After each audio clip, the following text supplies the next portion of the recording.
Obviously, big news this week is in the NFL world, the availability of both Myles Garrett and Cooper Kupp. Myles Garrett, they both put out kind of those heartfelt messages on Twitter because that's what you got to do now.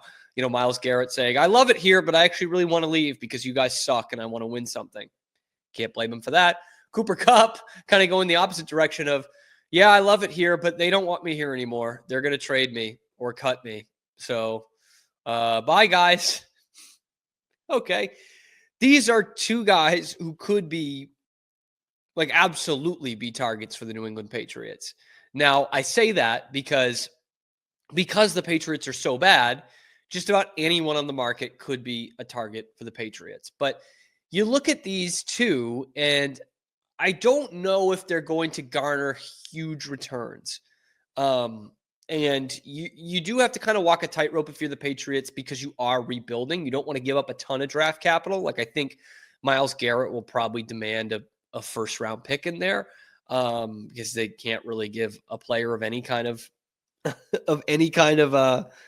ilk over to Cleveland either. So, but Cooper Kupp, we heard the report from Burt Breer on SI, who, took a minute to stop bashing the Patriots to talk about the Cooper Kupp trade.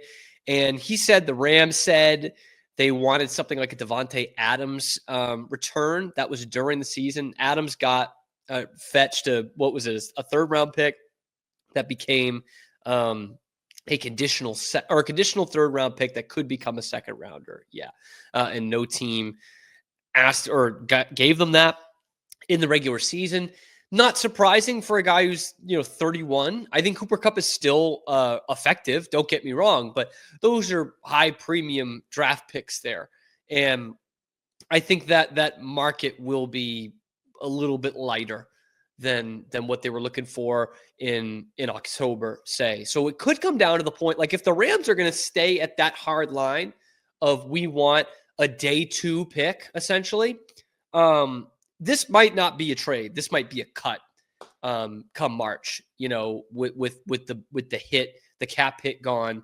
They might just cut him if they're not going to get that kind of deal. So I think if the Patriots are interested in him, which they should be, him in one slot, Pop Douglas in the other, and utilize the heck out of those guys in that Josh McDaniels offense, another safety blanket for Drake May. I think they should be in on this, but you can overpay in free agency if you're the Patriots, but kind of back them into a corner here. Call their bluff. You know what you were asking for in the regular season. You're not going to get that. You're probably not going to get, a little bit worse than that. You're probably going to be looking at like a 5th, 6th round pick at this point. Maybe you get a 4th out of them, but you're not getting a 3rd or a 2nd, most likely. And just kind of put them in a corner here. Don't overspend in the trade market, overspend in the free agent market. Does that make sense? And then Myles Garrett, which I think is, I don't want to say a more pressing need for the Patriots, but because it's splitting hairs, but it probably is. If you want to build, you've got the quarterback that can cover up a lot of things. And,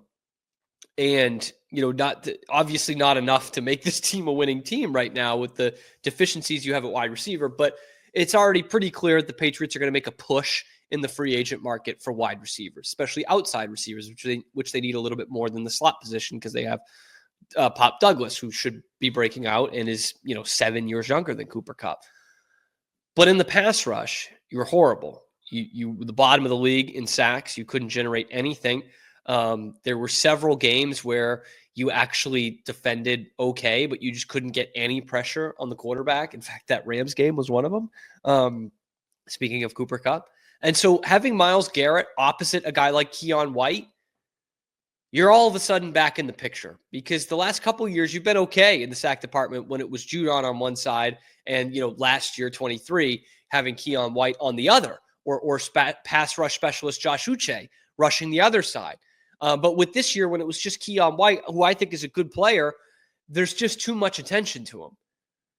Myles Garrett, you've got, a rating defensive player of the year here. He's 29, which, no spring chicken, but we see with Von Miller and guys like that, he's probably got some good years left I mean, we're talking about a future Hall of Famer, I think. He's got a couple of good years left, and that's going to cost a little bit more. The rumors are probably, a second or third round pick this year, and then a first round pick in 26 or 27.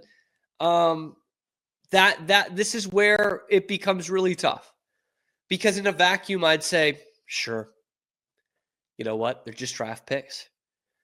Go out and get this guy, future Hall of Famer. Still has a couple good years left in him. Could be an anchor on your defense. I mean, immediately steps in and is your best defensive player, right? Would do that with most teams in the league. But that 26 first rounder might still be a pretty good pick. And 27, you hope it's not a great pick. But you're also at that point in 27 near the end of Drake May's contract. So you're going to have to use a big cap hit on him, and you're going to look to build your team again a little bit more through the draft. So it's a tough one to go off of. But honestly, with the Patriots team that I've seen the last 2 seasons, and I look at Myles Garrett, a guy without a huge injury history, who is the best defensive player in football, and you tell me, hey, second round pick this year, first round pick next year, the year after, I'm going with it. Like he's just that good. He's just that disruptive. Like that is a guy you game plan around. Right? We talked about this with Tyreek Hill specifically on the offensive side, Cooper Kupp to a lesser extent. But like the Patriots don't have a guy outside a quarterback that you game plan around. Drake May, Christian Gonzalez. Okay, you just go to someone else that's not Christian Gonzalez. But like Myles Garrett out there, that changes your whole protection scheme potentially. That changes, your style. If you're a run first team, it changes your third down calls. It changes a ton of that. It changes how much a running back can actually be in the pass game versus, blocking a guy off the edge. Myles Garrett makes for a ton of headaches for an offensive coaching staff. And you just don't have a guy on your team, and you haven't had a guy in years that can really do that.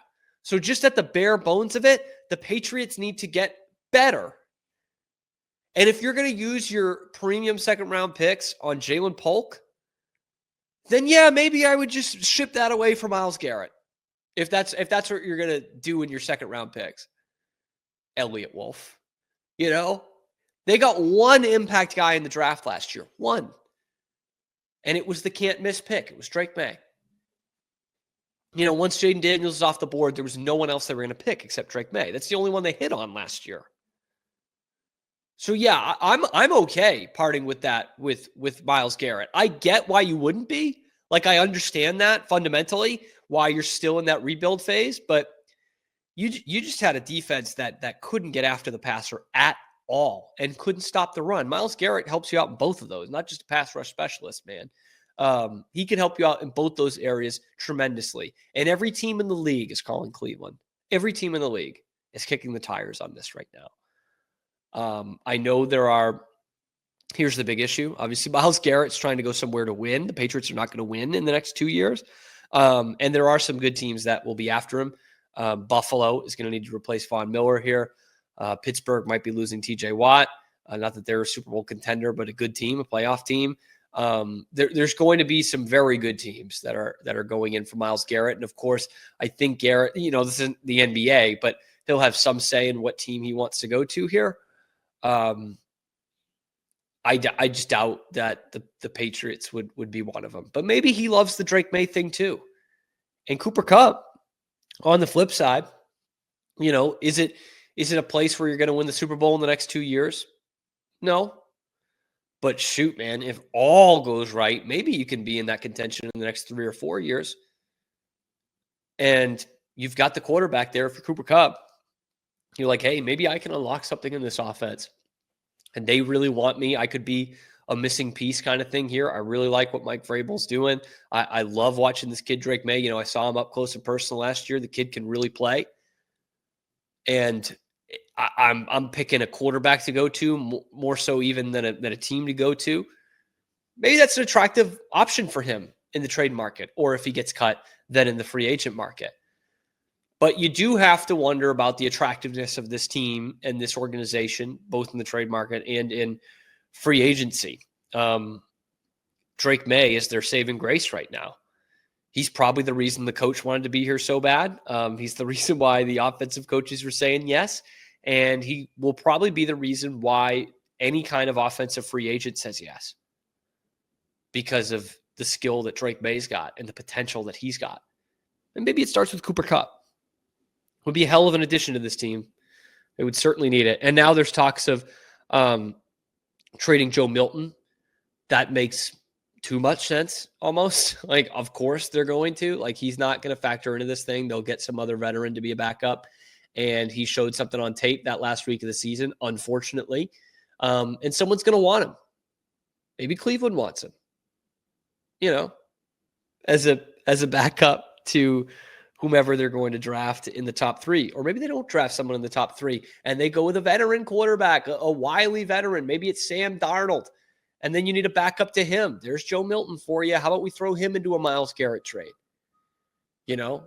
Or maybe Sean McVay loves him and you throw him into a Cooper Kupp trade. But most likely you're going to throw him out there for a 3rd round pick. If you get a 3rd round pick for Joe Milton, the guy you drafted in the 5th or 6th round, right?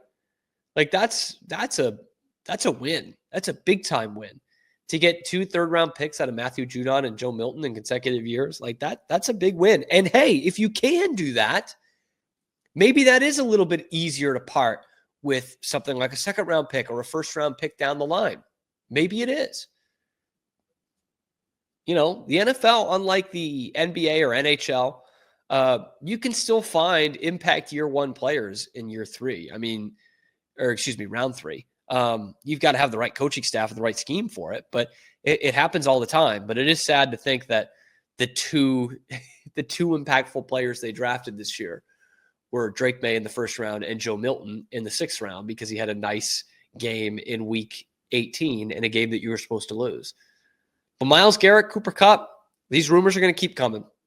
Everyone who gets on the trading block and anyone obviously that's going to market that doesn't get franchise tagged will have the Patriots buzz around them. I think it's probably more likely they go and get T. Higgins than Cooper Kupp. Now, someone, I think it was Breer actually, asked, why would T. Higgins want to come to New England? It's like, I don't know. You saw the commitment they gave to Brandon Ayuk? Money, probably. Yeah, that's probably it. They're going to throw the absolute bag at him. That's why. And he's got a good quarterback. Not Joe Burrow, but he's got a good quarterback. And he's going to be the number 1 guy. He's going to make a ton of money. Maybe that's why. I get it's not an attractive place right now, but they do have a lot of money that they're willing to throw out. So I don't know. Start the rumors right now. T. Higgins, Cooper Kupp, Myles Garrett, all Patriots in 2025. We are Rogue Media Sports. Hey, thanks for stopping by. And if you like this video, be sure to give us a like and subscribe. It really helps out the channel a ton. You can follow me on Twitter here for some more outrageous Boston sports takes coming to you every weekday at noon Eastern time. And then after that, wherever you get your podcasts. We are Rogue Media Sports.